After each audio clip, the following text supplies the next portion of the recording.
देखिए क्लास 10 की एक्सरसाइज 5.3 का क्वेश्चन नंबर 2 है। क्वेश्चन में हमसे यहाँ पर बोला गया है find the sums of given below. Question 2 के 3 पार्ट्स हैं। इन तीनों के तीनों पार्ट्स में हमें जो है इनका सबका सम फाइंड करना है।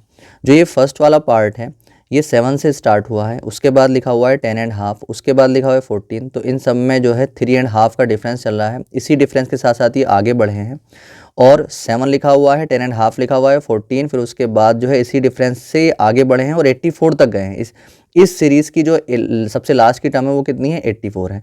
जो 14 और 84 तक के बीच की जो नंबर्स हैं 3.5 के डिफरेंस है वो इसके अंदर लिख लिए गए हैं। ठीक है, एंड सोन का साइन होता है, जो भी नंबर इनके बीच में आ रहे हैं वो सब इनके बीच में प्रेजेंट हैं। ठीक है, तो अब जो है हमें 7 से जब ये एपी स्टार्ट हुई और 84 तक गई है तो इन सब में जो इन सब का अगर हम ऐड सम करते हैं तो वो कितना आएगा, ये चीज़ हमें यहाँ पर फाइंड करनी है। देखिए क्या करते हैं, सबसे पहले जब भी हमें इस तरीके से जो है एक सीरीज़ दे रखी हो और उसका हमें सम फाइंड करना हो तो सबसे पहले हम वहाँ पे लिख लेते हैं ए क्या है हमारे पास, जो 7 है फर्स्ट टर्म ए होती है। उसके बाद हम लिख लेते हैं डी कैसे निकलता है, सेकंड वाली टर्म में से फर्स्ट वाली टर्म को माइनस करके, यानी 10.5 माइनस कितना 7। तो मल्टीप्लाई कर कैसे करेंगे इसको, 2 10 20 और 1, 2 10 20 आया, 20 में 1 प्लस करेंगे तो 21/2 और माइनस कितना आ जाएगा 7। अब फ्रैक्शन के बीच में प्लस माइनस होता है तो एलसीएम ले लेते हैं। तो एलसीएम यहाँ पे कितना आ जाएगा 2, जिसके अपोन में वही जो एलसीएम तो ऊपर वाला एज इट इज़ माइनस, तो जिसके अपोन में कुछ नहीं उसके एलसीएम से मल्टीप्लाई, तो 2 7 ज़ा 14। तो हम यहाँ पर देखेंगे जो हमें मिला है यहाँ पर डी वो कितना मिला है 7/2। तो डी की जो वैल्यू आ चुकी है 7/2 आ गई है, ए की वैल्यू 7 है।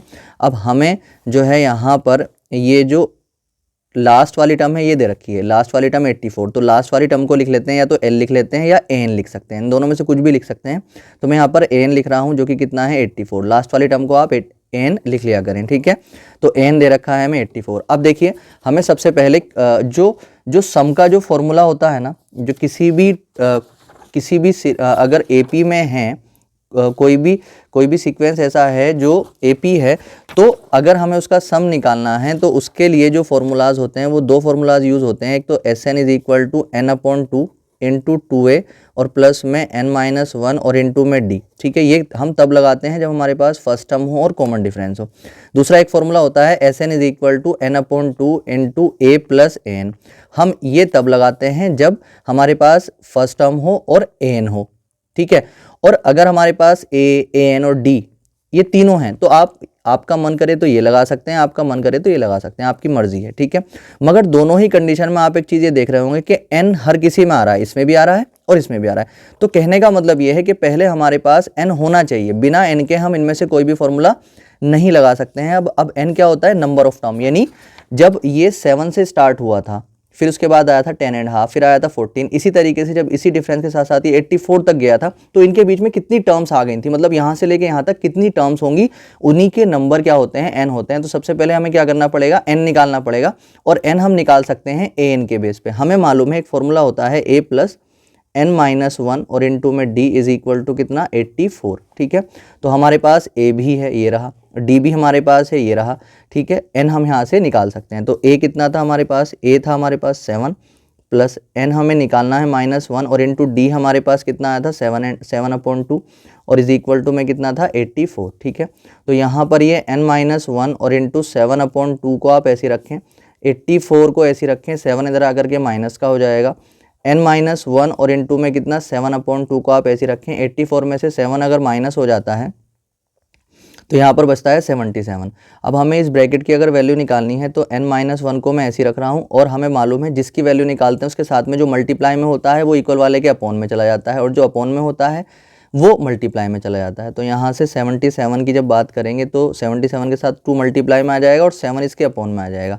7 से ये काटेंगे, 11 टाइम कट जाएगा, n-1 इज इक्वल टू 11 2 22 आ जाएंगे। n की जब वैल्यू यहाँ से निकालेंगे हम तो 1 इधर आकर के प्लस का हो जाएगा, 22 और प्लस में 1 यानी n इज इक्वल टू आ जाएगा 23। अब हमारे पास n आ चुका है। देखिए हमारे पास d भी है ना, हमारे पास a भी है, और हमारे पास n भी है, और हमारे पास an भी है, हमारे पास an भी है। तो हमारे पास जो है सारी चीज़ें हैं जो सम निकालने के लिए हमें चाहिए होती हैं। अब हम देखिए मैंने बताया था अभी, अगर a d n होगा तो ये लगा सकते हैं, a d और n हो, a एन और ए एन होगा तो ये लगा सकते हैं। तो इसमें हमारे पास सारी चीज़ें हैं, तो जब सारी चीज़ें हैं तो आप ये वाला फॉर्मूला लगा लें, ये भी लगा सकते हैं, मगर मैं ये वाला लगा रहा हूँ, ठीक है। तो देखिए क्या आ जाएगा, हम जब सम निकालेंगे तो ये एस एन का फॉर्मूला होता है n/2 into A plus A N. A N कितना था हमारे पास, एन था 23, तो यहाँ पर कितना लिख दिया हमने 23 और अपॉन में 2, और ए कितना था हमारे पास 7, और प्लस में ए एन कितना था हमारे पास, ए एन था हमारे पास 84, तो यहाँ पर ये कितना आ गया 84, ठीक है। तो यहाँ पर ये 23 और अपॉन 2 को आप ऐसे ही रख लो, इन दोनों को जब हम ऐड करेंगे तो 91 आ जाएगा। अब हम इन दोनों की मल्टीप्लाई कर लेते हैं, तो 23 की 91 से मल्टीप्लाई कर लो, 1 3 3 और 1 2 2 मल्टीप्लाई 9 3 27 कैरी 2 9 2 18 18 और 2 आ जाएंगे 20, तो यहाँ पर 3 और ये 9 और ये 0 और ये 2, तो ये आ जाएगा हमारे पास 2093 और अपॉन में 2। या तो यहाँ तक छोड़ दें, या इसको अगर आपको जो है मिक्स फ्रैक्शन में कन्वर्ट करना है तो आप 2 1 2 0 2 4 8 और 2 6 12, ठीक है, एंड 1/2, ये आप इतना भी छोड़ सकते हैं, ठीक है। या तो यहाँ तक छोड़ दें या यहाँ तक छोड़ दें, या डेसिमल में अगर आप इसे लिखेंगे तो ये आ जाएगा फिर 1046.5, ठीक है। इन तीनों में से कोई भी आंसर आप यहाँ पे छोड़ सकते हैं। तो इसके एन टर्म का सम जो हो चुका है, एन कितना था हमारे पास यहाँ पे, यानी कि 23, तो यहाँ पे 23 लिख दें, ठीक है।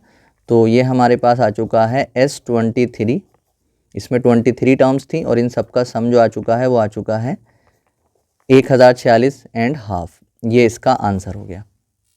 अब देखिए जो इसका सेकेंड पार्ट है वो है हमारे पास, सेकेंड पार्ट में हमारे पास 34 प्लस 32 प्लस 30 और प्लस एंड सोन प्लस कितना 10, ठीक है। तो ये जो AP है ये 34 से स्टार्ट हुई है और 2 2 के डिफरेंस से कम हो रही है, 2 2 के डिफरेंस से कम हो रही है और 10 तक चली गई है, ठीक है। तो यहाँ से लेके यहाँ तक जितनी भी टर्म्स आई होंगी, जैसे 30 के बाद 28 भी आया होगा, 26 भी आया होगा, तो वो इन 3 पॉइंट में जो है समा चुके हैं।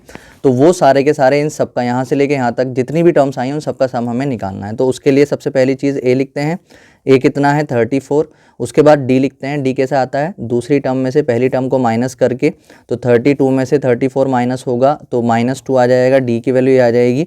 और हम यहाँ पर देखें तो ए एन यानी लास्ट टर्म जो है वो कितना होता है 10 है, मतलब 10 है यहाँ पर, तो एन हमने यहाँ पे लिख लिया है। अब सबसे पहले एन ही निकालेंगे, हमें मालूम है, तो एन के नीचे एन का फॉर्मूला लगा दो, a + n-1 और into D is equal to कितना आ गया हमारे पास 10, ए कितना था हमारे पास 34 और प्लस में n की वैल्यू अगर मैं निकालूं तो n-1 को तो ऐसे रखेंगे, इंटू डी कितना था -2 इज इक्वल टू में 10। अब जो है यहाँ पर अगर हम देखते हैं तो ये 34 में इधर लेकर के जा रहा हूँ, n-1 और मल्टीप्लाई -2 को इधर ही रखेंगे, 10 ये वाला 36 इधर आकर के माइनस का हो जाना है। तो यहाँ पर ये n-1, तो यहाँ पर ये n-1 multiply -2 is equal to 10 में -10 प्लस का है, माइनस के 34 हैं, तो माइनस कितना आ जाना है यहाँ पर, माइनस के आ जाएंगे 24। अब इस ब्रैकेट की अगर मैं वैल्यू निकाल रहा हूँ n-1 ब्रैकेट की, तो इसके साथ जो मल्टीप्लाई में है -2 वो इसके अपॉन में आ जाएगा 24 के, तो माइनस से माइनस कैंसिल हो जाएगा, 2 से ये 1 12 टाइम ख़त्म हो जाएगा। अब यहाँ पर अगर हम देखते हैं तो n-1 इज इक्वल टू में कितना आ गया 12, तो n की जब वैल्यू यहाँ से निकालूंगा मैं तो 12, ये 1 इधर आकर के प्लस का 1, तो n इज इक्वल टू कितना आ गया 23, तो सॉरी 13, तो n की वैल्यू आ गई 13। तो यहाँ पर 13 टर्म्स आ रही हैं 34 से लेके 10 तक। तो अब हम जो है इनका सम निकालेंगे, तो हम यहाँ पे Sn is equal to n/2 into a plus N लगा देंगे यहाँ पर। तो n कितना है 13 और अपॉन में 2, और यहाँ पर a कितना है, a था हमारे पास 34 और प्लस में an कितना था हमारे पास 10, ठीक है। तो यहाँ पर 13/2 को आप ऐसे ही रख लें, मल्टीप्लाई 34 में से 10 अगर 34 और प्लस 10 करेंगे तो 44 आ जाएगा, 2 से ये 22 टाइम कट जाएगा 44, तो यहाँ पर 13 और मल्टीप्लाई 22, इन दोनों की मल्टीप्लाई कर लेंगे, 13 2 ज़ा 26 कैरी 2, 13 2 ज़ा 26 और 26 और 2 कितना आ जाएगा 28, ठीक है। तो ये कितना आ गया हमारे पास S13, मतलब 13 टर्म का सम, ये यहाँ से लेके यहाँ तक 13 टर्म बैठ रही थी, उन सब का सम कितना आ गया 246, ये इसका आंसर आ जाएगा, ठीक है। सॉरी 286, 286। देखिए जो इसका थर्ड पार्ट है वो ये है -5 plus -8 plus -11 plus and so on plus -230। तो सबसे पहले ए लिखेंगे, ए कितना है -5, उसके बाद डी निकालेंगे, डी कैसे निकालेंगे, जो -8 है इसमें से माइनस करेंगे किसको, -5 को। अब माइनस करेंगे किसको, इस -5 को, तो इस -5 को ब्रैकेट में लिखेंगे। अगर किसी चीज़ को माइनस करना होता है और जिस चीज़ को माइनस करना है उसमें भी माइनस है तो पहले उसको ब्रैकेट में लिख लिया करें आप, ठीक है। d is equal to -8। अब ब्रैकेट ओपन करते हैं, ब्रैकेट से पहले माइनस होता है तो माइनस अंदर वाले साइन को चेंज कर देता है, माइनस माइनस की मल्टीप्लाई प्लस हो जाती है, तो ये क्या आ जाएगा, +5। तो d की जब वैल्यू देखेंगे तो माइनस का 8 प्लस के 5, जब 1 + 1 माइनस हो तो माइनस करते हैं, 8 में से 5 जाएगा तो कितना आ जाएगा, 3, और वो भी माइनस का, क्योंकि बड़ा नंबर इनमें माइनस का था, बड़े नंबर का साइन लगाते हैं। d की वैल्यू आ गई है -3। अब अगर हम an की बात करें तो an कितना है, -230, ठीक है। अब हम यहाँ से फिर से n निकालेंगे। जब n यहाँ देखेंगे, पहले यहाँ से लेके यहाँ तक कितनी टर्म्स यूज़ हुई हैं, तो उसके लिए हमें an के नीचे an का फॉर्मूला लगाना पड़ेगा, a + n-1, और इनटू में d इज इक्वल टू -230। अब a की जब हम बात करते हैं तो ये कितना है, -5 प्लस n हमें निकालना है -1, और इंटू डी कितना है, -3 इज इक्वल टू -230।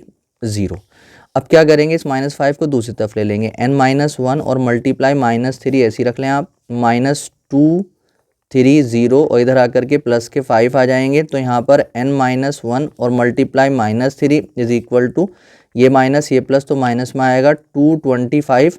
अब n-1 की जब वैल्यू हम निकालेंगे तो ये जो मल्टीप्लाई में n-1 के साथ n-1 इज इक्वल टू कितना आ जाएगा, -225, और अपॉन में कितना आ जाएगा, -3, ये अपॉन में आ जाएगा, इसके माइनस से माइनस कैंसिल, 3 से कटेगा, 3 सत्ते 21, और 1 बचेगा यहाँ से, 22 में से 21 माइनस हो जाएंगे, 15 आ जाएगा, 3 पंजे 15, तो यहाँ पर आ जाएगा n-1 इज इक्वल टू 75, तो n इज इक्वल टू 75, 1 इधर आकर के प्लस का 1, तो n इज इक्वल टू कितना आ गया, 76। तो n की वैल्यू जो आ चुकी है यहाँ से लेके यहाँ तक जो टर्म्स यूज़ हुई हैं वो कितनी हैं, 76 टर्म है ना। तो अब जो है हम यहाँ पर एस एन का फॉर्मूला लगाएंगे, जो कि क्या लगा सकते हैं, n/2 इंटू a + an लगा सकते हैं जब हमारे पास an है तो, ठीक है। डी वाला फॉर्मूला भी यूज़ करके यहाँ पर उससे भी सॉल्व कर सकते थे, सेम आंसर आएगा, ठीक है। तो n कितना है हमारे पास, 76, और अपॉन में कितना है 2, और a कितना था हमारे पास, -5, a कितना था हमारे पास, ये रहा -5, और प्लस an कितना आया था हमारे पास, an था -230। अब देखिए यहाँ पर प्लस है, इसकी वैल्यू में माइनस है, तो इसको ब्रैकेट में लिख लो 230। अब 2 से इसको काट लो, 2 3 = 6, 1 बचेगा 16, 2 8 = 16, तो यहाँ पे आया 38, और यहाँ पर -5, ब्रैकेट से पहले प्लस होता है तो अंदर के साइन चेंज नहीं होते, तो ये अंदर माइनस ही आ जाएगा, -230। अब यहाँ पर ये आ जाएगा 38, और मल्टीप्लाई, दोनों माइनस माइनस के ऐड हो जाएंगे, साइन माइनस का आएगा, तो माइनस के आ जाएंगे 235, ठीक है। अब इन सबको मल्टीप्लाई में कर लेंगे। अब जब इन दोनों की मल्टीप्लाई करेंगे तो हमें आंसर मिलेगा, सबसे पहली चीज़ ये प्लस का है और ये माइनस का है, प्लस और माइनस की मल्टीप्लाई जब करते हैं तो माइनस में आता है। अब इन दोनों की मल्टीप्लाई करके हम यहाँ पर लिख लेंगे, ठीक है। तो इन दोनों की जब हम मल्टीप्लाई करेंगे तो हमें मिलेगा 8930, ठीक है। तो ये जो है इनका सम हो जाएगा, ये इसका आंसर आ जाएगा, ठीक है।